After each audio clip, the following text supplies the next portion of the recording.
வணக்கம் நண்பர்களே. பராபவ தமிழ் வருட லக்ன பலன்கள். ஏற்கனவே தமிழ் வருட ராசி பலன்கள் நம்ம சேனலில் போட்டிருக்கோம். இந்த வருடம் பொதுவாக எப்படியெல்லாம் இருக்கும் அப்படிங்கிறத தெளிவாக அந்த பதிவில் சொல்லியிருக்கோம். பார்க்காதவங்க மறக்காமல் செக் பண்ணி பாருங்கள். இந்த பதிவுகளில் லக்ன ரீதியாக இந்த வருடம் எப்படியெல்லாம் இருக்கும் அப்படிங்கிறத பற்றி தான் பார்க்க போகிறோம். இந்த லக்னம் ராசி இதனுடைய வேறுபாடுகள் என்ன, இது எப்படியெல்லாம் செயல்படுது அப்படிங்கிறத ஏற்கனவே நிறைய தடவை சொல்லியிருக்கேன். பட் இருந்தாலுமே இன்னுமே அந்த கேள்விகள் வந்துக்கிட்டு தான் இருக்குது. நிறைய பேருக்கு லக்னம் ராசி புரியுது, பட் எதை ஃபாலோ பண்ணுறது அப்படின்னு கேட்குறாங்க. ஆக்சுவலாக ரெண்டுமே ஃபாலோ பண்ணி தான் ஆகணும். ஒரு ஜாதகம் இருந்தால் லக்ன ரீதியாகவும் சரி ராசி ரீதியாகவும் சரி அது பலன் கொடுத்துக்கிட்டு தான் இருக்கும்.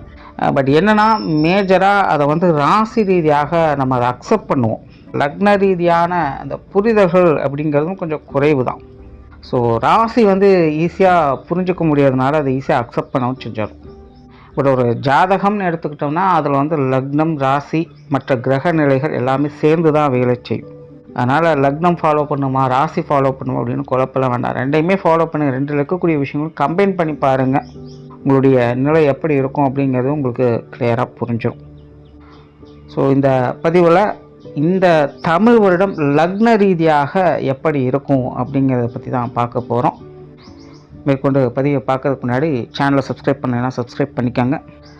வீடியோ பிடிச்சிருந்தனா லைக் பண்ணுங்கள், மற்றவங்களுக்கும் ஷேர் பண்ணுங்கள்.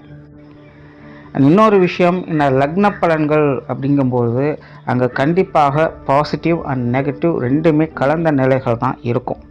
அது எந்தெந்த விஷயங்களில் பாசிட்டிவாக இருக்குது, எந்தெந்த விஷயங்களில் நெகட்டிவாக இருக்குது அப்படிங்கிறத இண்டிகேட் பண்ணுறது தான் இந்த லக்னம். அதனால் இந்த ராசி பலன்கள் சொல்கிற மாதிரி எல்லாமே ஆகோ ஓஹோ அப்படின்னு லக்னத்துக்கு சொல்லவே முடியாது. ஸோ இது எதெல்லாம் நமக்கு சாதகமாக இருக்க போகுது, எதெல்லாம் நமக்கு பாதகமாக இருக்க போகுது அப்படிங்கிற விஷயங்களை தெரிஞ்சுக்கிறதுக்காக தான் இந்த லக்ன பலன்களே. ஸோ அதை மனசில் வச்சுட்டு மேற்கொண்டு பதிவுகளை பார்க்கலாம். மிதுன லக்னம். மிதுன லக்னத்திற்கு இந்த பராபவ தமிழ் வருடம் ஒரு சுமூகமான வருடமாகவே இருக்கும். இங்கே லக்ன ரீதியாக பார்க்கும்பொழுது கிரக நிலைகள் ரொம்ப பாசிட்டிவாகவும் இல்லை, அதே நேரம் ரொம்ப நெகட்டிவாகவும் இல்லை. ஸோ இந்த மாதிரி கிரகங்களுடைய தாக்கங்கள் பெரிய அளவில் இல்லை அப்படின்னாலும் அதுவும் நல்ல விஷயங்களை கொண்டு சேர்க்கும். ஸோ அப்படியே இந்த மிதுன லக்னத்திற்கு இந்த தமிழ் வருடம் ஒரு சுமூகமான வருடமாகவே இருக்கும். பட் கிரகங்களுடைய வலிமை பெருசாக இல்லை அப்படின்னா பெருசாக மாற்றம் அப்படிங்கிறது எதுவும் இருக்காது. ஆல்ரெடி செஞ்சிட்ருக்கிற வேலைகள் இருக்கக்கூடிய விஷயங்கள் எல்லாமே ஒரு சுமூகமான நிலைகளுக்கு மாற்றலாம். வேலைகள் கொஞ்சம் ரிஸ்க்காக போயிட்டுருக்கு, மனசில் ரொம்ப குழப்பமாக இருக்குது, சரியான டெசிஷன் எடுக்க முடியல, நிறைய விஷயங்கள் இழுபறியாகவும் தடையாகவும் போய்கிட்டு இருக்குது அப்படின்னு சொல்லக்கூடிய விஷயங்கள் எல்லாமே ஒரு நல்ல நிலைகளுக்கு அது மாற்றம் பெற்றுட்டு வரும். மற்றபடி இது ஒரு பெரிய லெவலில் சேஞ்சஸை கொண்டு விட்டுடும் அப்படின்னு சொல்கிறதுக்கு இருக்காது. அதனால் இது ஒரு சுமூகமான வருடம் அப்படின்னு சொல்கிறேன்.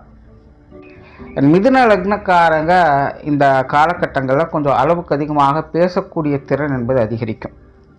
நார்மலாகவே இந்த மிதுனம் அப்படிங்கிறது நான் எப்போவுமே சொல்கிறது பேச்சுக்கு பேர் போன ஒரு ராசி லக்னம். பட் ஒரு சில குறிப்பிட்ட நிலைகளில் அது இந்த திறனை அதிகமாகவே வெளிப்படுத்தும். அது இந்த வருடத்தில் நீங்கள் பார்க்கலாம். ஸோ மிதுன லக்னக்காரங்க பேச்சாற்றல் பேச்சு திறமை அப்படிங்கிறது அதிகரிக்கக்கூடிய காலகட்டம். அது சார்ந்த துறைகள் இருப்பவங்களுக்கும் அல்லது அது சார்ந்த விஷயங்கள் காரியங்கள் ஈடுபட்டு இருப்பவங்களுக்கும் இந்த வருடம் ஒரு சாதகமான நிலைகள் இருக்கும். அதே போல் சொன்ன சொல்லை காப்பாற்றி வருவீங்க. சில நேரங்களில் கொஞ்சம் சவால் விட்டு சில விஷயங்களை செய்ய வேண்டியதும் வரலாம். சிலருக்கெல்லாம் சில வாக்குறுதிகளை கொடுக்க வேண்டிய சூழ்நிலைகள் அப்படிங்கிறதெல்லாமே ஏற்படலாம். ஸோ இதெல்லாம் லக்ன ரீதியாக ஓகே தான், பெருசாக எந்த தொந்தரவுகளும் இல்லை. பட் இதெல்லாமே ராசி ரீதியாகவும் உங்களுக்கு எப்படி இருக்குது அப்படிங்கிறத கொஞ்சம் பார்த்துக்கோங்க. பட் இப்போதைய சூழ்நிலையில் இந்த மாதிரியான விஷயங்கள் காரியங்களை அதிகமாக ஈடுபடுவதற்கான காலகட்டம். கெரியர் ரிலேட்டடான விஷயங்கள் மிதுன லக்னத்துக்கு ரொம்ப சிறப்பாகவே இருக்குது அப்படின்னு சொல்லலாம். பெரிய அளவில் இன்னும் பிரச்சனைகள் இருக்காது. தொழில் ரீதியாகவும் உத்தியோக ரீதியாகவும் தொடர்ந்து ஒரு 4-5 வருடங்களாக சிரமப்பட்டு வந்த உங்களுக்கு இந்த வருடம் ஒரு மாற்றத்தை கொடுக்கக்கூடிய நிலைகள் இருக்குது. இப்போ முன்னாடி சொன்ன பெரிய அளவில் மாற்றம் அப்படிங்கிறதுக்காது ஒரு சுமூகமான நிலைகள் ரொம்ப பிரச்சனையாகவே இருக்குது, பெருசாக நினச்ச மாதிரி எதுவும் இல்லை அப்படின்னு கவலைப்பட்டவங்களுக்கெல்லாம் இந்த வருடம் ஒரு நல்ல மாற்றத்தை அதில் கொடுக்கும். புதிய வேலைவாய்ப்புகள், தொழில் வாய்ப்புகள் போன்ற விஷயங்கள் கூட இந்த காலகட்டங்களில் சிறப்பாகவே இருக்குது. ஸோ கெரியர் ரிலேட்டடாக பெருசாக எந்த ஒரு டென்ஷனும் இல்லை, எல்லாமே நல்லபடியாகத்தான் இருக்கும். ஸோ கெரியர் ரிலேட்டடாக அந்த போட்டி பொறாமைகள் போன்ற விஷயங்கள் கூட இனி பெருசாக உங்களுக்கு வேலை செய்யாது. ஒரு இடத்தின் இடைப்பட்ட காலகட்டங்களில் திடீர் அதிர்ஷ்ட யோக வாய்ப்புகள் போன்ற நிலைகள்லாம் பார்க்கக்கூடிய அமைப்புகள் கெரியர் ரிலேட்டடாக உண்டு. வெளியூர் மற்றும் வெளிநாடு சம்பந்தப்பட்ட விஷயங்கள் மிதன லக்னக்காரங்களுக்கு ஓரளவுக்கு நல்லபடியாக வேலை செஞ்சுட்டு இருக்குது. ஸோ அது சார்ந்த விஷயங்கள் காரியங்களும் உங்களுக்கு நல்லபடியாகவே இருக்கும். பொருளாதாரம் சார்ந்த விஷயங்களும் மிதன லக்னக்காரங்களுக்கு ரொம்ப சிறப்பாகவே இருக்குது அப்படின்னு சொல்லலாம். ஸோ இந்த காசு பண விஷயங்கள், கொடுக்கல் வாங்கல் விஷயங்கள் இதெல்லாமே மிதன லக்னக்காரங்களுக்கு இந்த காலகட்டம் ரொம்ப சிறப்பாக அமையும். சேமிப்புகள் உயரக்கூடிய வாய்ப்புகளும் அதிகமாகவே இருக்குது. ஏதோ ஒரு வகையில் பொருள் வரவுகள் உங்களுக்கு நல்லபடியாக இருந்துக்கிட்டு இருக்கும். கடன் சுமைகள் குறையும், கடன் பிரச்சனைகள் தீரும், வம்பு வழக்குகள், கோர்ட்டு கேஸு, பஞ்சாயத்து போன்ற விஷயங்கள் கூட இந்த காலகட்டங்கள்லாம் உங்களுக்கு சாதகமாக தான் அமையும் இது சார்ந்த விஷயங்கள். அதனால் மிதுன லக்னத்திற்கு தங்களுடைய பொருளாதார நிலைகள் மேம்படுவதை இந்த காலகட்டங்களில் பார்க்கலாம். அதே போல் இந்த காலகட்டங்களில் சுப விரயங்கள் அப்படிங்கிறதும் அதிகமாக இருக்கும். ஏதோ ஒரு வகையில் உங்களுக்கோ உங்கள் குடும்பத்தாரை சார்ந்தவங்களுக்கோ இந்த சுப விசேஷங்கள், காரியங்கள் போன்ற நிலைகளால் கொஞ்சம் விரயங்கள், செலவுகள் அதிகமாகவே இருக்கும். அல்லது சில முக்கியமான விலை உந்த பொருட்களை வாங்கக்கூடிய நிலைகள் அப்படிங்கிறது இருக்குது. ஸோ சுப விரயங்கள் அப்படிங்கிறது நம்ம காலகட்டங்களில் தவிர்க்க முடியாததாக இருக்குது. ஸோ அதனால் ஒரு சைடில் பார்த்தீங்கன்னா வரவுகளும் உண்டு, செலவுகளும் உண்டு அப்படிங்கிறதும் மைண்டில் வச்சுக்கோங்க. இப்படி இருந்தாலுமே பொருளாதார நிலைகள் அப்படிங்கிறது உங்களுக்கு நல்லபடியாகவே கை கொடுத்து காப்பாற்றும். சொத்து சுகங்கள், வாகன ரீதியான விஷயங்கள் இதெல்லாமே பார்த்தீங்கன்னா ஒரு ஏற்ற இறக்கங்களாக காணப்படக்கூடிய நிலைகளாக இருக்கும். அதாவது இந்த அசட் சம்மந்தப்பட்ட விஷயங்களை பொறுத்த வரைக்கும் உங்களுக்கு ஒரு சில பாசிட்டிவான அமைப்புகளும் உண்டு, இன்னொரு சில நெகட்டிவான அமைப்புகளும் உண்டு. ஸோ இது இந்த வருடத்தினுடைய அந்த மாத கிரகங்களுடைய மாற்றங்களுக்கு தகுந்த மாதிரி மாறி மாறி செயல்பட்டு இருக்கும். சில மாதங்கள் நல்லா இருக்கும், சில மாதங்கள் மோசமாக தான் இருக்கும். ஸோ இந்த அசட் ரீதியான விஷயங்கள், வீடு, வாகனம், நிலபலங்கள் சம்மந்தப்பட்ட விஷயங்கள் இப்படி எல்லாமே பார்த்திங்கன்னா அதிக அளவில் ஏற்ற இறக்கங்கள் காணக்கூடிய ஒரு காலகட்டமாக இருக்குது. சூழ்நிலை சந்தர்ப்பங்கள் பார்த்து அனுசரித்து போய்க்குங்க. நல்ல விஷயம்னா பெரிய அளவில் நெகட்டிவ் இம்பேக்ட் அப்படிங்கிறது இருக்காது. பட் அடிக்கடி கொஞ்சம் டென்ஷன் தரக்கூடிய விஷயங்களும், அலைச்சல் தரக்கூடிய விஷயங்களும் இருந்துக்கிட்டு தான் இருக்கும். அதை மட்டும் கொஞ்சம் பார்த்துக்கோங்க. குடும்ப வாழ்க்கை இந்த காலகட்டங்களில் சிறப்பாகவே இருக்கும். குடும்ப தேவைகள் பூர்த்தியாகும். குடும்ப விஷயங்கள், காரியங்கள் அதீதமான ஈடுபாடுகளை காட்டக்கூடிய காலகட்டம் அப்படின்னு சொல்லலாம். பொதுவாக மிதுன லக்னக்காரங்க எப்போவுமே குடும்ப பிரியர்களாக இருப்பாங்க. குடும்ப உறவுகளை நேசிக்கக்கூடியவங்களாக இருப்பாங்க. தன்னுடைய குடும்பம் அப்படின்னு வந்துட்டாலே அவங்க எப்போவுமே விழுந்து விழுந்து வேலை செய்யக்கூடியவங்களாக இருப்பாங்க. அதை என்றைக்குமே விட்டு கொடுக்கவே மாட்டாங்க. ஸோ இந்த தமிழ் வருடத்தில் மிதுன லக்னக்காரங்க குடும்ப விஷயங்கள், காரியங்கள் அளவுக்கு அதிகமாக ஈடுபடக்கூடிய அமைப்புகள் இருக்கும். நிறைய குடும்ப பொறுப்புகள் அவங்களுக்கு உருவாகும். அதே நேரம் அது எல்லாத்தையும் நல்ல முறையாக செய்து கொடுக்கக்கூடிய அமைப்புகள் அவங்களுக்கு உண்டு. ஸோ குடும்ப வாழ்க்கை திருப்திகரமாக இருக்கும். பட் இதெல்லாம் செய்கிறதுக்கான அந்த எஃபர்ட் அப்படிங்கிறது கொஞ்சம் அதிகமாக இருக்குது.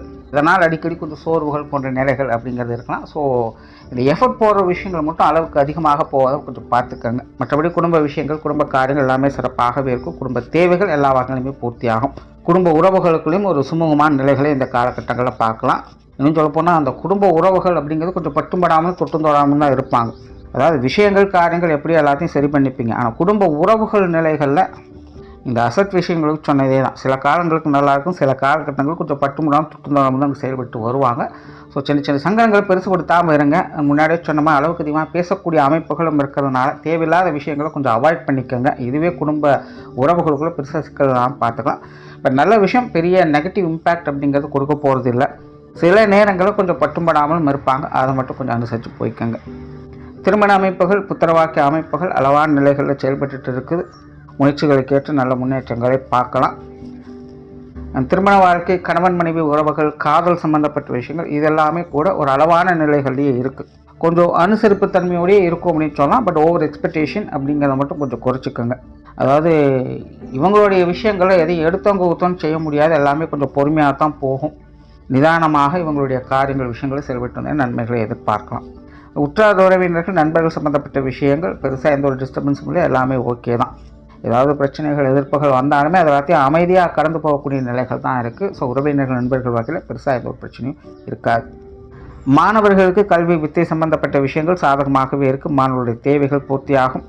மாணவர்களுக்கு கல்வி வித்தைகளில் சில திடீர் அதிர்ஷ்ட யோக வாய்ப்புகள் போன்ற நிலைகள்லாம் இருக்கும். இப்போ உங்களுடைய திறமைகளை வெளிக்காட்டக்கூடிய அமைப்புகள், அதன் மூலமாக ஆதாயம் பெறக்கூடிய அமைப்புகள் எல்லாமே இருக்கும். பட் போட்டி பந்தயங்கள் அப்படிங்கிறது கொஞ்சம் கூடுதலாகவே இருக்கும்.